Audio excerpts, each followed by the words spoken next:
Very good morning to all of you. Today we will discuss the loop structure in the C program. Loop structure is one of the important concept while creating the various code in the C programming. So we will discuss today the loop structure in the C programming. Loop structures are executed the sequence of statements many times until the condition is true. When we write the statements in the body of the loop, it will executed number of times until that condition we have provided is true. Actually, the loop consists of two parts, a body of the loop and the control statement. Actually, the control statement is a combination of some conditions that direct the body of the loop to execute until the condition is true.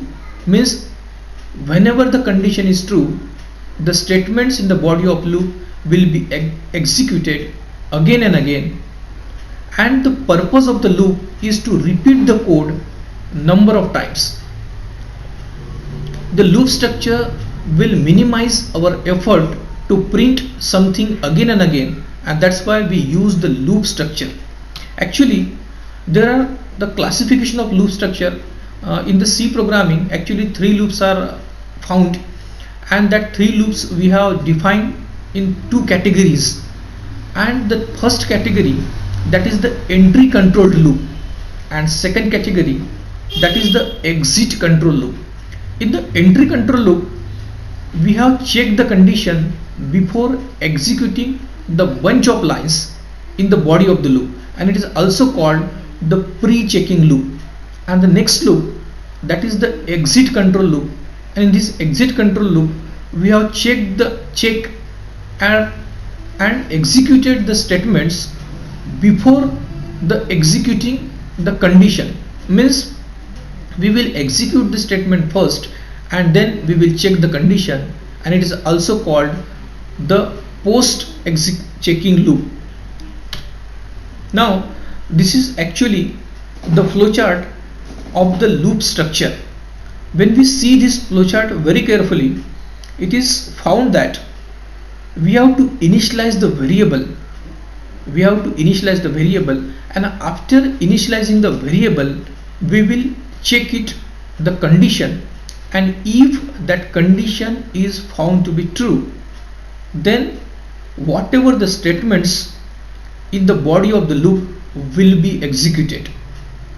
And after executing that statements, it will increment or decrement occurs, and after incrementing or decrement, it will check the condition again, and again the condition is found to be true, it will execute the statements, and this loop will go more and more when it will increment and then check the condition, and if the condition is found to be false, it will go out of the loop. Means the loop will be break and next lines will be executed. Actually, this is the flowchart of the loop structure. Now, depending on the various loop that we have used, we have defined in three types. The first loop, that is the for loop, second loop, that is the while loop, and the third loop, that is the do while loop. So today we will discuss the syntax of these three loops with some examples. Now, what is the for loop? In the for loop, look at the syntax of the for loop. In the syntax of the for loop, we have write for, and in the bracket we have written the initialization, after that condition, and after that increment or decrement, and in the body of the loop we have write some statements. It is very clear when we see the example of this. We have declared the variable I, that is called the initialization of the variable. After that, we have used the control statement with the for loop, in the control statement we have written, again we have initialized the value of I equals to 1, means this is called the initialization. And after that we have checked the condition whether I less or equals to 10, and if this condition is true, it will execute the statement printf and the value of I.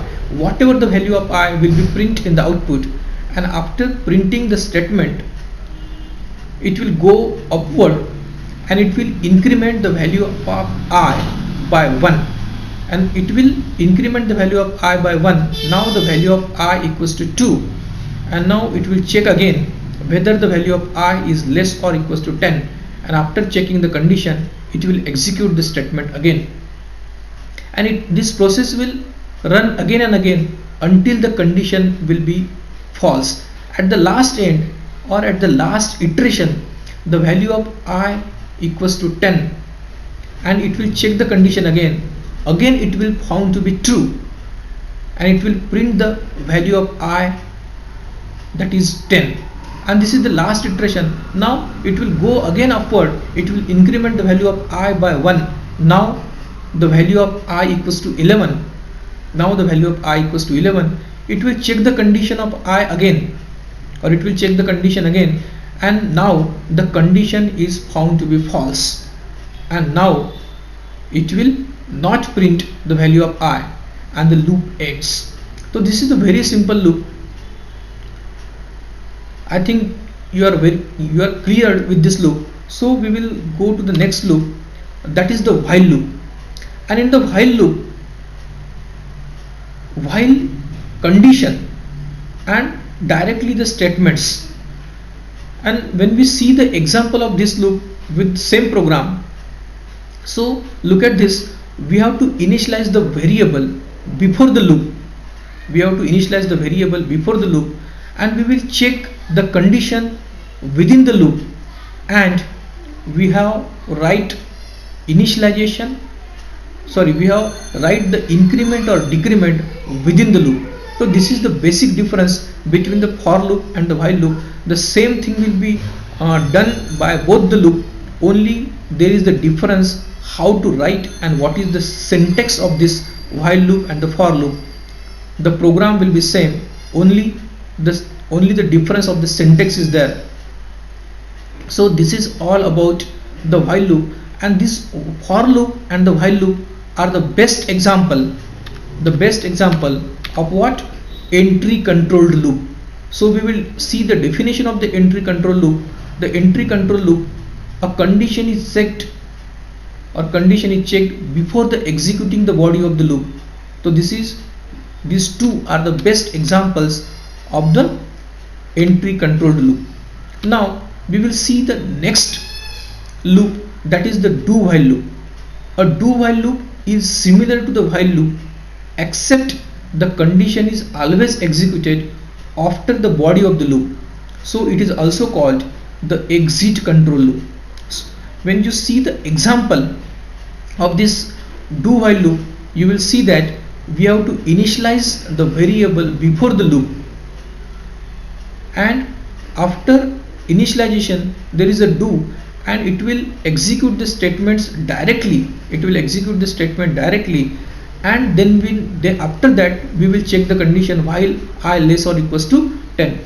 So function is same, only the difference in the syntax. Now in the next video we will see the example of each and every loop in detail with some coding. So I think you have enjoyed this and you have listened it very carefully. So thanks a lot, and it's my again humble request to you, please like it, comment if some queries are there, and subscribe my YouTube channel for more updates daily. So thanks a lot, thank you very much.